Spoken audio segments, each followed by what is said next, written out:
This is Chuck from Classic Car Solutions, and today I'm here to talk to you about setting up a garage to work on your car, whether it be a newer car, older car. But if you're one of these people that just likes working on your car, you're wondering like, how do I get started? Especially if this might be a new thing that you're into.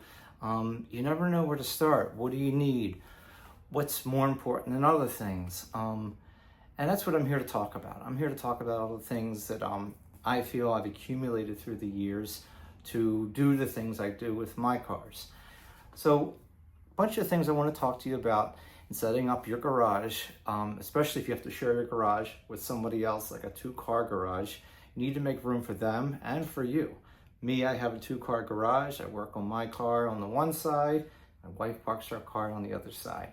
But there's still plenty of room to utilize the space. You just know how to use your space effectively. So for starters, I would like to say that some of the most important things is just places for things to go. Lots of shelving, make sure you have an adequate toolbox. If you're into welding, make sure you get yourself a decent welder. Also, you want to have yourself a decent workbench where you can do a lot of banging, where you might have a your grinding wheel and you're grinding your brush wheel. Then also you want to have plenty of lighting.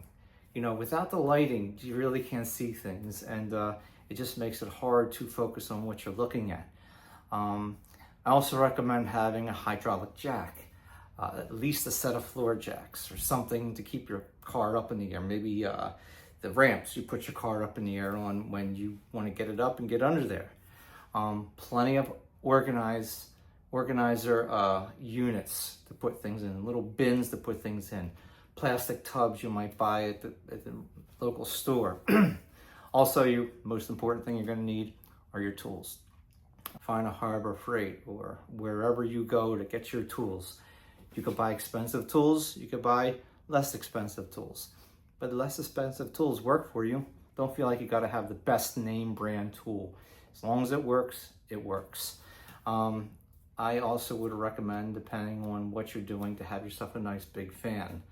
And just to get maybe the smell of the exhaust out, or maybe you got some smoke happening from welding, or maybe you got some paint going, you want to get the smell out of the room. You want to keep it fresh, keep the room fresh. I own an engine hoist myself that I use rarely, but it's there if I need it. Also, with cleaning up, you could have yourself a really good blower or maybe a decent shop vac. So you have things like that, and I would recommend, at least with whatever you're working with, to have at least one 20 amp wall jack. And if you really want to treat yourself good, you get yourself a compressor.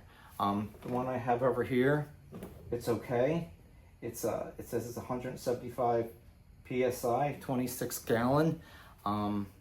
It does the job for me, and even though it's not big shop, expensive air compressor, it works very well. I stick my impact wrench on there. I can get my wheel lugs off. I can get anything that's really tight off with this. You can also use one of the smaller wrenches that you can use for your sockets, your socket wrench. Instead of using, doing this all day, you're done. So you can do this in your home. You can make it work for you. You can have all the things they have in a big shop in a smaller space. And I'm going to show you all these spots, all these ideas that I came up with, and maybe it'll help you. One thing I always make sure you can do too, if you don't have a prescription for seeing things because you're having blurry vision as you get older, and you don't want to get prescription reading glasses, go to the grocery store. Get something that works for your eyes. And if you got to get to the real detailed stuff, grab some of these. These are very good for seeing very close things. So that way you don't have to hold a magnifying glass. So let me just walk you through this little area I have. I have an aluminum two-car garage door. And I'm telling you, in winter, it doesn't even feel like it's shut. And in the summer, when this door faces west, so you have the heat coming in, the sun beating down.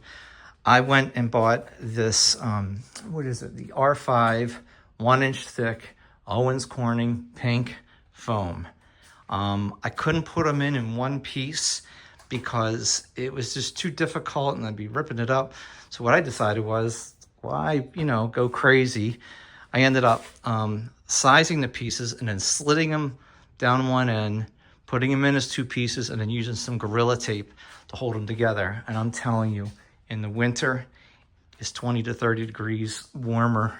Also in the summer, for instance, today, it's about 90 degrees, but in here, it's a little over 70. So I'm telling you, it's worth it. The only thing I did have to do is call the garage door guy, and he had to come in and adjust it, only because even that little bit of weight with that foam puts, it puts a strain on your garage door opener, and you could ruin it. Better to be safe than sorry. Get it done. Some of the things I would show you. So my biggest thing, I am into shelving. I really like having shelves to put things under, shelves to put things on, shelves to get up as high as I possibly can. And that's what I did. I built an entire wall of shelving. I even had little sub shelves over here for all my liquids and sprays and cleaning stuff. Whatever I needed a shelf for, I put it there. Here I went higher for things like door panels, seats, anything that was tall. Even had back seats over here.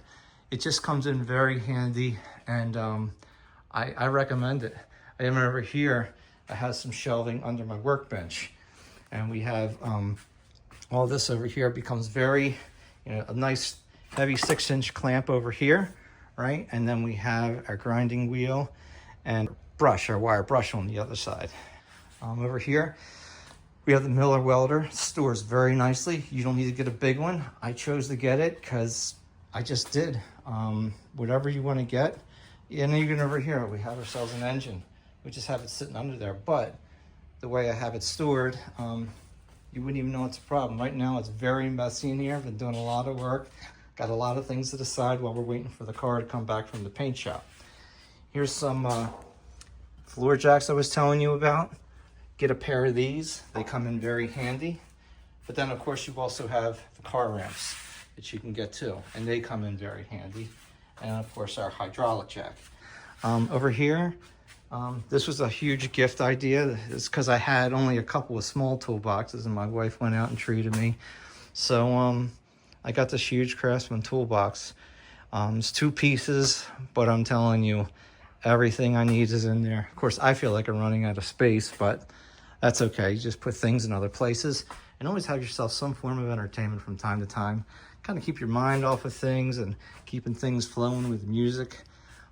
Creeper, that's always an important need for everybody. If you got to crawl under there and you don't want to lay on cardboard or, on your back for that matter. And then over here, these carts. I mean, if you're cheap like me, you don't want to buy these carts, but they come in really handy. You can take all your business everywhere and do what you want without having to pick everything up off the ground when you're finished. I have just a regular grinding wheel here. It's not expensive, but it does the job. I have no complaints. Same kind of thing for my polishing wheel down here that you can also use. And I'll tell you another thing. You're running out of space in your garage and you have a shed. I have an idea for that too. Check it out. Like here. Here's my shed. In my shed, I have lots of stuff up in these rafters.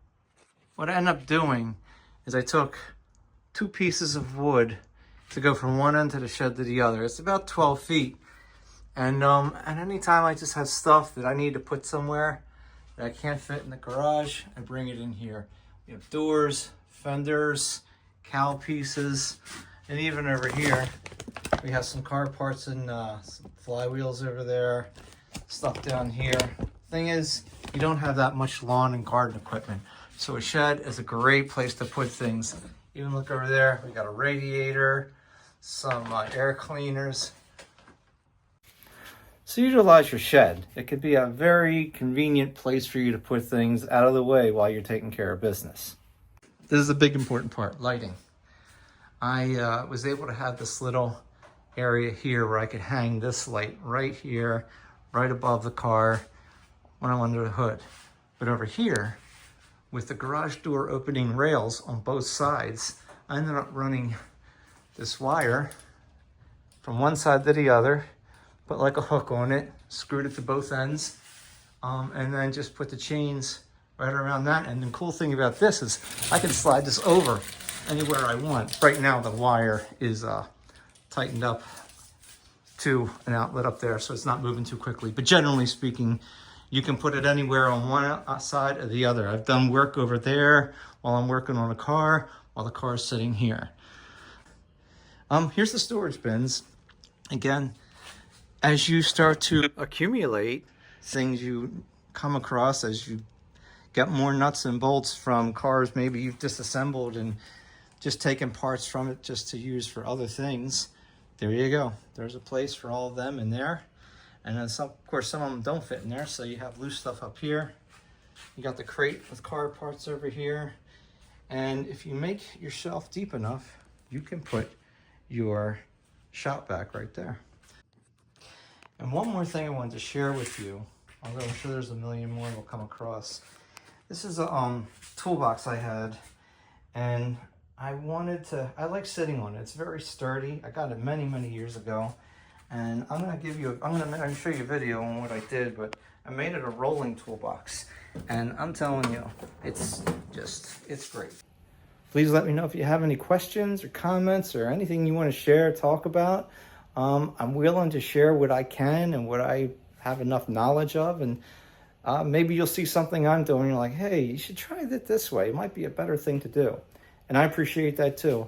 It's never one way to do anything. Take care.